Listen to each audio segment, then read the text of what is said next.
चलिए देखा जाए question number 18 from exercise 8 chapter triangle. क्या दिया गया है, calculate the value of x in the given figure, मतलब इस फिगर में एक्स का वैल्यू फाइंड आउट करना है। सो कैसे एक्स का वैल्यू फाइंड आउट किया जाएगा, तो देखो इसके लिए क्या करना पड़ेगा, आपको कंस्ट्रक्शन करना पड़ेगा। सो इसमें क्या किया जाए, एक कंस्ट्रक्शन छोटा मोटा किया जाए। चलो तो इसके लिए क्या किया जाए कि एक लाइन ड्रा किया जाए कि जो पॉइंट ए और डी से होकर के गुजरेगा। ठीक है, तो हमने क्या किया, कंस्ट्रक्शन किया कि एक ऐसा लाइन ड्रा किया जो कि पॉइंट ए,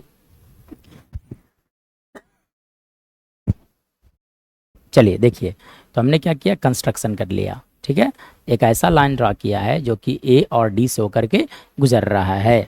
चलिए अब आप देखो, तो यहाँ पे अगर मैं बात करूँ तो यहाँ पर दो दो एंगल का फॉर्मेशन हो रहा है। ठीक है, तो चलिए देखिए यहाँ पे एंगल कौन कौन सा फॉर्मेशन हो रहा है उसे मैं दिखाता हूँ आपको।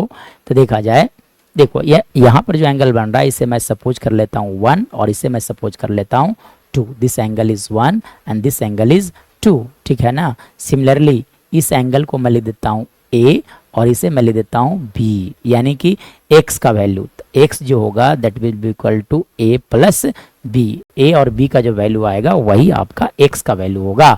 अब a और b का वैल्यू कैसे आएगा सर, चलिए अब a और b का वैल्यू कैसे आएगा, तो इसके लिए अगर मैं बात करूं, एक बात और देख लिया जाए। 55 डिग्री जो है ये वाला एंगल a जो आप देख रहे हैं दो पार्ट में कटा, that is angle 1 plus angle 2। चलिए तो आप सबसे पहले आप देखो इन ट्रायंगल एडीसी, कौन से ट्रायंगल में बात किया जाए, इन ट्रायंगल एडीसी। ठीक है ना, इन ट्रायंगल एडीसी अगर अब मैं बात करूं, ये एंगल ए जो है this is an exterior angle. ठीक है ना, यानी कि एंगल ए का जो वैल्यू, यानी कि ए का जो वैल्यू होगा that will be equal to sum of interior opposite angle के सम के इक्वल है, यानी 30 plus 1। So we can say here is equal to 30 plus 1 लिखे जा सकते हैं। ठीक है, 30 प्लस 1। सिमिलरली इन ट्रायंगल, अब चले आओ नीचे वाला देखो ए बी डी। ठीक है ना, in triangle A B D. ठीक है, B is an exterior angle, so we can say that B का जो वैल्यू होगा that will equal to 45 plus लिखा जा सकता है आपका 45 प्लस लिखा जा सकता है एंगल 2।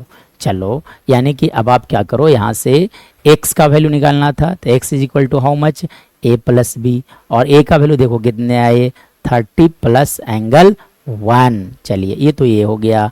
b का वैल्यू कितना आया, that is equal to 45 plus angle 2। So I have written here. चलिए इसके बाद देखा जाए, तो इसके बाद आप क्या कर सकते हो, इसके बाद की कहानी देखा जाए तो देखिए यहाँ से सबसे पहली बात कि आप क्या करो कि एंगल 1 और एंगल 2 आप इस तरह से लिख सकते हो, 30 प्लस 45 प्लस लिखा जा सकता है एंगल 1 प्लस एंगल 2 लिखा जा सकता है। यानी कि आप लिख सकते हैं यहाँ से 75 प्लस एंगल 1 प्लस 2 का वैल्यू लिख सकते हो आप 55, यानी कि x का जो वैल्यू होगा that is equal to 130 degree. So the value of x in this case is 130 degree.